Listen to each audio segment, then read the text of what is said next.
S सुरासुर मणु सिंध वंदितम धोधायिकम मलम प्रणमामि वठमाणम तित्थम धम्मस्य तारम तित्थम धम्मस्य तारम।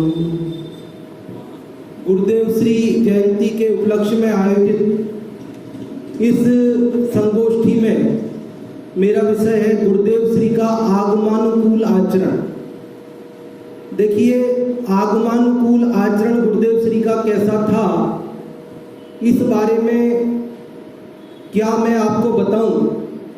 यूं तो आगमनानुकूल आचरण करने वाले अनेक लोग इस भारत भूमि पर आज भी बताए जाते हैं, किंतु गुरुदेव श्री का आचरण आगमनानुकूल था या नहीं था, कोई कुछ भी कह सकता है, किसी को रोका तो नहीं जा सकता। कोई ये भी कह सकता है था, कोई ये भी कह सकता है नहीं था, कोई कुछ भी कह सकता है, लेकिन हम बिल्कुल निष्पक्ष होकर, पूर्वाग्रह छोड़कर, किसी प्रकार का आग्रह छोड़कर विचार करें। आप ये सोचें कि हम गुरुदेव श्री में श्रद्धा रखने वाले नहीं हैं, ये सोचकर विचार करें, कोई दिक्कत नहीं है कि गुरुदेव श्री के आचरण में आगमनानुकूलता थी या नहीं थी। तो मैं ये सोचता हूं कि उनका आचरण आगमनानुकूल ही नहीं था, बल्कि आगमनानुकूल आचरण की पराकाष्ठा था। आप कल्पना कर सकते हैं, गुरुदेव श्री ने कहा मैं पेन से नहीं लिखूंगा।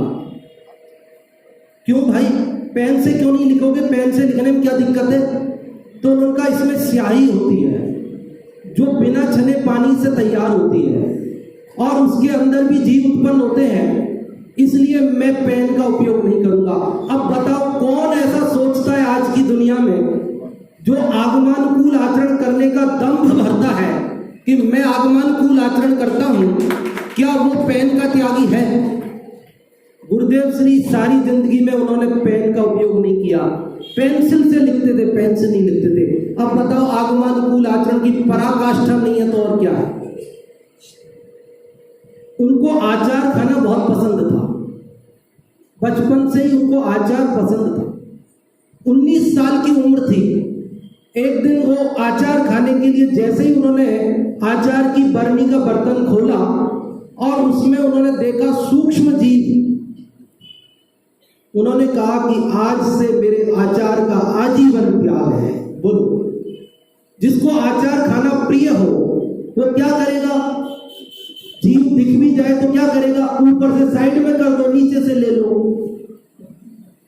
लेकिन जिसको आचार खाना प्रिय हो और पहली बार में ही एक सूक्ष्म जीव दिखा और उसने कहा कि मेरे आजीवन त्याग है आचार का, बोलो आगमनानुकूल आचरण क्या देखना चाहते हैं उनका?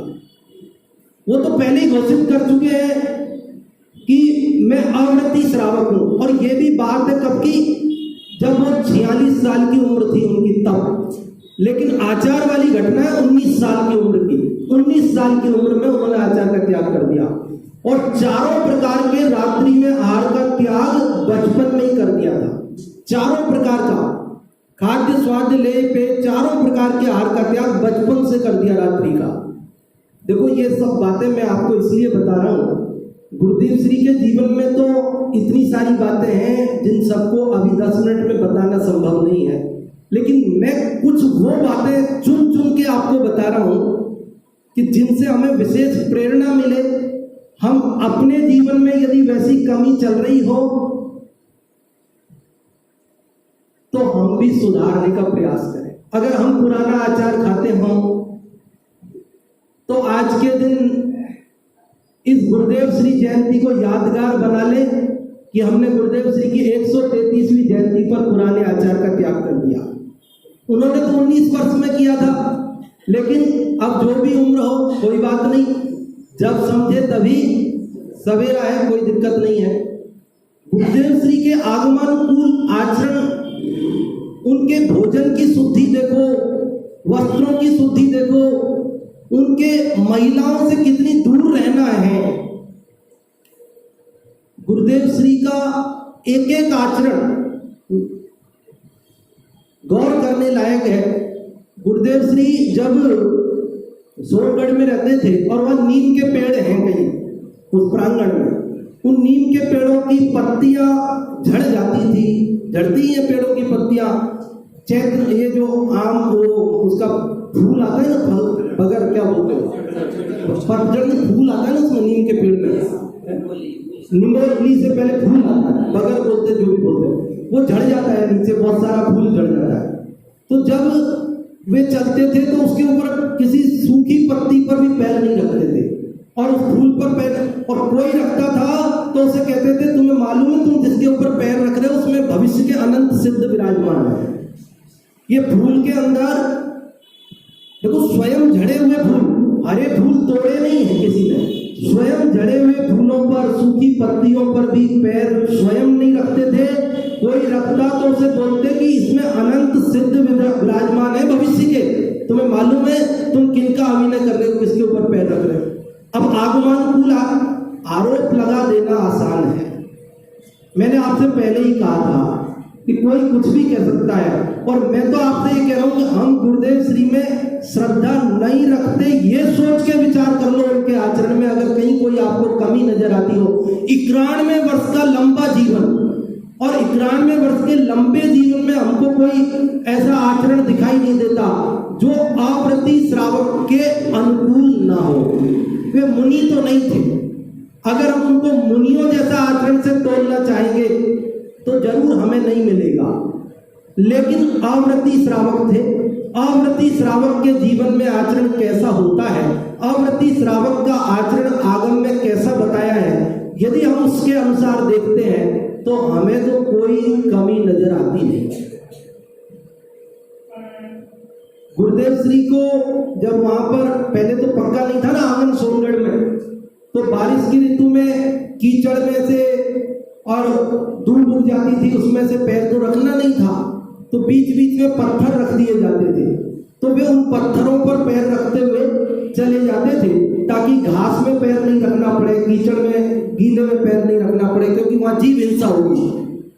लेकिन आप जानते हैं ना, महापुरुषों के हर कोई साथ रहना चाहता है, बड़े आदमी के साथ में सब चलना पसंद करते हैं, तो गुरुदेव श्री के साथ भी उनके श्रोता चलते थे। तो अब पत्थरों पे पैर रख के चलना है तो पीछे पीछे चलना पड़ेगा, बगल में तो नहीं चल सकते, लेकिन जिनको प्रेम होता है वो तो बगल में चलना पसंद करते हैं। तो वे घास में पैर रखते हुए, कीचड़ में गीले में पैर रखते हुए उनके बगल में चलना चाहते थे, तो वे तुरंत उन्हें रोकते थे और बोलते थे तुम्हें मालूम है जिस घास में तुम पैर रख रहे हो उसमें तुम्हारे पूर्व भव के अनंत माता पिता बैठे हैं, तुम्हारे पूर्व भव के अनंत माता पिता बैठे हैं, तुम उनके ऊपर पैर रख के चल रहे हो, ये बगल में ही चलना जरूरी है क्या?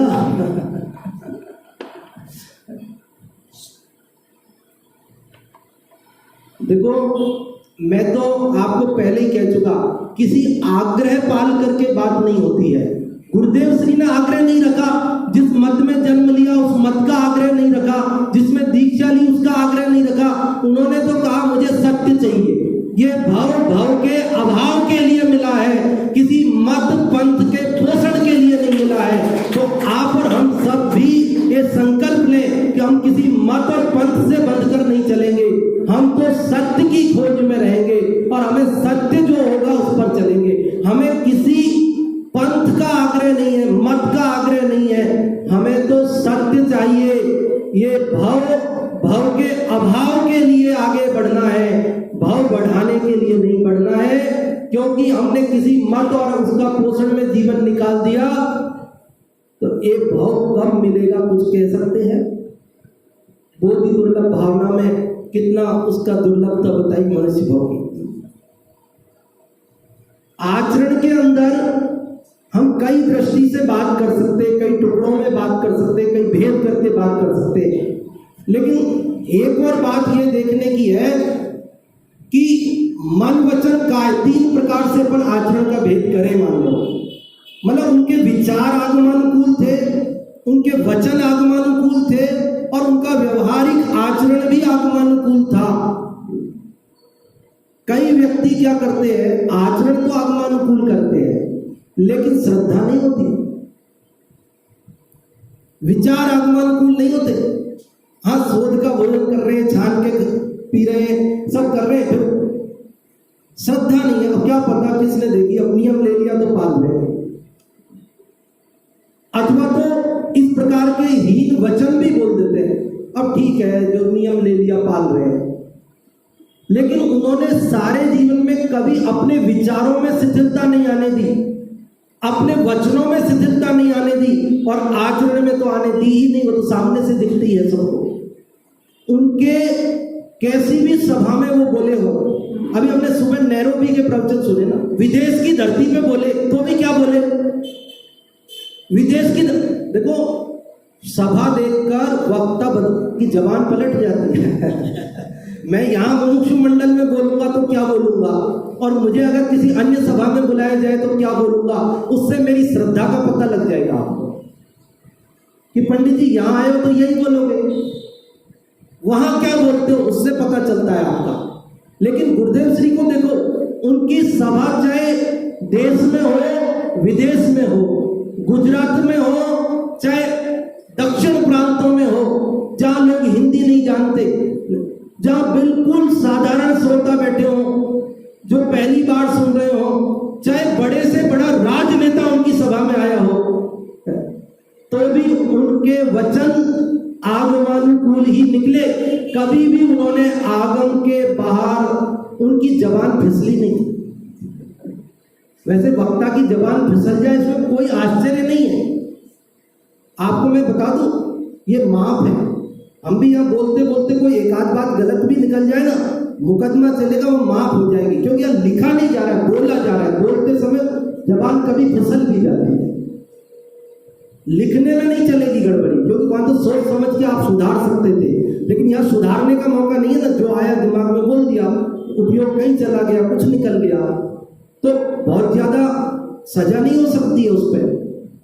जबान फिसलती है, अधिकतर वक्ताओं की फिसलती है, लेकिन गुरुदेव श्री 45 वर्ष तक दिगंबर आमनाय में बोलते रहे, लेकिन एक भी वाक्य उनका ऐसा नहीं खोज सकते आप कि जो उनका आगमनानुकूल नहीं हो। उनके विचार आगमनानुकूल, उनके वचन आगमनानुकूल, और उनकी व्यवहारिक आचरण आगमनानुकूल। आगमनानुकूल आचरण होते हुए भी, आपका ज्यादा समय नहीं लूंगा, है ना, 9:05 हो गए ना, अभी और भी वक्ताओं को सुनना है। एक और बात बताता हूं, इतना सब आचरण होते हुए उन्होंने अपने आचरण को भुनाया नहीं, एनकैश नहीं किया उन्होंने अपने आचरण को। आज अगर मैं रात्रि में पानी पीना छोड़ दूं ना, तो 4 बार बोलूंगा मैंने रात में पानी पीना छोड़, मैंने रात में पानी, मुझे लगेगा आप मेरा सम्मान करो क्योंकि मैंने रात में पानी पीना छोड़ दिया है। मतलब अगर मैं थोड़ा भी आचरण पालूंगा तो मैं उसको भुनाऊंगा, मैं उसका एनकेसमेंट करूंगा, बार बार आपको बताऊंगा, जताऊंगा। लेकिन गुरुदेव श्री का जो आगमनानुकूल आचरण था, उन्होंने कभी जीवन में अपने मुख से ये नहीं कहा कि मैं ऐसा आचरण पालता हूँ। ये तो ठीक है, जो उनके साथ थे उन्होंने देख लिया और उन्होंने बताया जो बताया, उन्होंने अपने मुंह से कभी नहीं कहा, बल्कि वे तो 45 वर्ष तक डांट पिलाते रहे, बाह्य आचरण से, क्रियाकर्म से धर्म नहीं होगा। क्या कहते रहे?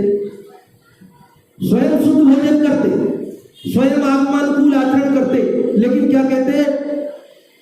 क्रियाकांड में धर्म नहीं, इसमें धर्म नहीं है। समझ गए ना? तो उन्होंने आगमनानुकूल आचरण था, न केवल आगमनानुकूल था बल्कि आगमनानुकूल आचरण की पराकाष्ठा थी उनके जीवन में, लेकिन उन्होंने उसे एनकेस नहीं किया, आचरण को भुनाया नहीं, बल्कि वे यही कहते रहे कि एक अपने आत्मा को जानो, इसी से अपना भला होगा, केवल बाहरी क्रियाकांड से अपना मोक्ष मार्ग सिद्ध नहीं होगा। इसी के साथ मैं अपनी बात को यहाँ विराम देता हूँ और अगले वक्त आगे। बहुत बहुत धन्यवाद। गुरुदेव श्री का आगम अनुकूल आचरण बताते हुए आदरणीय भाई साहब ने